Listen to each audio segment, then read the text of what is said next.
Dalili shine kawai ni na riga ne na ɗauki waka domin idan na yi ta na san na samu wani abu zuwa gaba. Domin hatan shi zafin nema ba zai taɓa kawo ma samu ba. Duk irin yadda kake nema idan Allah bai kawo ma dama ba da za ka rike wani abu ya zama da Allah bai halitta ka shi ne tsarin Ɗan tsaya in mata ki so ni a soyayya. wani kuma zai iya kare rayuwar mata shi bai samu komai kuma yana nema. Saboda haka ni waka na ɗauke ta ne a matsayin sana'a ba wai Komai nashi jari kasuwa ce ilimi na sa a waka.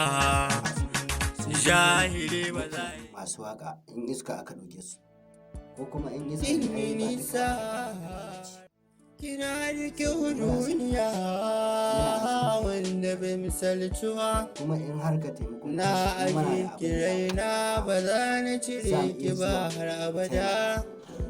Sharifa zinariya kuma san aljanna babu wanda ke so a bar shi a baya maybe.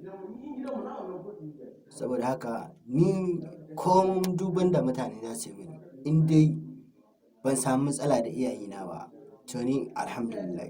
Tana ma babban matsala a ce kana da matsala da iyayenka shine, amma ni alhamdulillah gaskiya. To ni ina yin ta ne matsayin sana'a ba wai don in zama ko wani menene a ina yin ta ne matsayin sana'a in rufa ma kaina asiri kuma dai da yanayin su.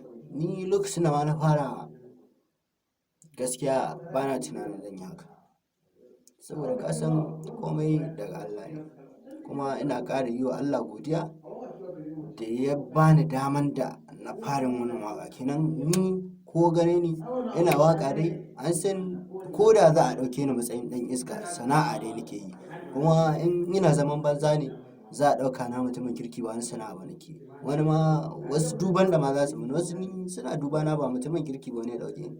Wani ni ko rigima ko bashi ko wani menene ba taɓa haɗa ni da shi ba amma kuma za a ga yana ma mummunan fahimta.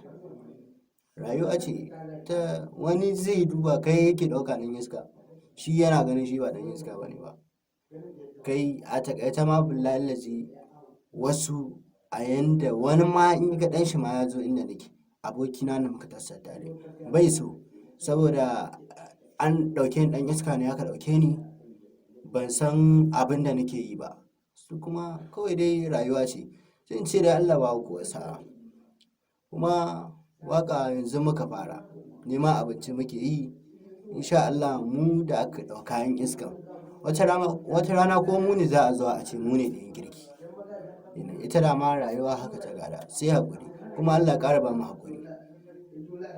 Ni kawai babban guri na shine kawai in dai samu in sasanta da iyayena mu rabu da su lafiya ko da ba ni da komai ko da ba ni da komai a ce ina shiri da iyayena. Na gode sosai kuma ga masoya waɗanda suke nuna mini ƙauna kuma Allah ya bar zumunci Allah ya bar ƙauna insha Allah. Godiya nake daga ni naku Sani Dauda MD kenan ɗan Kudatawa. Ni ainihin mahaifata Kudatawa aka haife ni kuma Kudatawa ne karatuna Kudatawa na yi ƙare komai har na fara fita ma yawo saboda ƙauye ne a can Kudatawa ƙauye ne sosai ma ƙauyen Maradi ne.